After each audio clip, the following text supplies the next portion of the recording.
শিৱসাগৰত আহোমৰ বৰঘৰত খিলঞ্জীয়া লোকক আজি পিটিলে অচিনাকি লোকে। কেৱল পিটাই নহয়, আঁঠুৰ ঘিলা ফালি দিছে এইসকল অচিনাকি লোকে।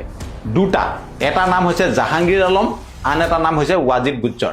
এই দুটা অচিনাকি লোকে খিলঞ্জীয়া এজন যুৱকক পিঠি বহল কৰি দিছে আৰু মৰিয়াই আঁঠুৰ ঘিলা ফালি পঠিয়াই দিছে। ইমান সাহস পাইছে শিৱসাগৰত এইসকল অচিনাকি লোকে। ক'ত পাইছে সাহস আৰু কোনে দিছে এইসকলক ইমান সাহস? এজন খিলঞ্জীয়া যুৱক নাম কেশৱ গগৈ, আমগুৰি লাহদৈগড়ৰ মিচিং গাঁৱৰ এখন ধাবাত এই যুৱকজনক ইমান বেয়াকৈ মাৰিছে, আপোনাক ভিজুৱেল আমি দেখুৱাব নোৱাৰো।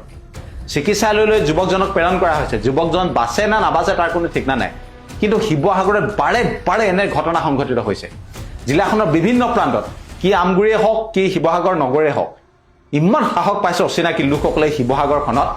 বাৰে প্ৰতি মাহেই এনেধৰণৰ ঘটনা সংঘটিত হৈছে কেৱল এই অচিনাকি লোকসকলে।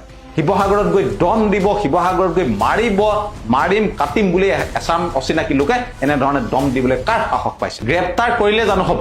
সাহস দিছে কোনে এইসকলক শিৱসাগৰত? আৰু বাৰে এনেধৰণৰ ঘটনা সংঘটিত হৈছে।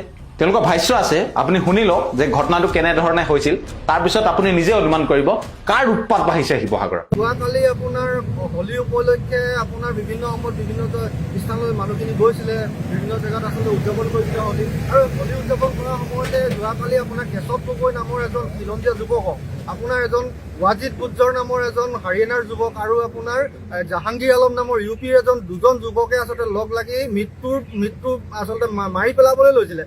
পিছফালেদি আপোনাৰ বটল মাৰি আচলতে গোটেই মূৰ ফালি পঠিয়ালে, গচকি মাৰি তেওঁৰ গোটেই ভৰি আচলতে আপোনাৰ ঘিলা ভাঙি দিলে, ভৰি ভাঙি পঠিয়ালে। এনেধৰণে আচলতে বিকলাংগ কৰি পেলালে। আমি টাইম ছাত্ৰ সন্থাৰ পৰা আমি চৰকাৰৰ প্ৰতি দাবী জনাইছো যে এনেধৰণৰ যি ঘটনা আচলতে সংঘটিত হৈ আছে, ই আমাৰ জাতিটোৰ কাৰণে আচলতে অত্যন্ত দুৰ্ভাগ্যজনক। আৰু এই যিসকল ব্যক্তি এনেধৰণৰ ব্যৱস্থা লৈছে, এনেধৰণৰ আচলতে অসমীয়াৰ ওপৰত ভাবুকি কৰি আনিছে, তেওঁৰ ওপৰত যাতে বিহিত ব্যৱস্থা গ্ৰহণ কৰক আৰু কঠোৰতম যাতে শাস্তি ব্যৱস্থা কৰক, আমি তাকে টাইম ছাত্ৰ সন্থাৰ পৰা দাবী জনাইছো।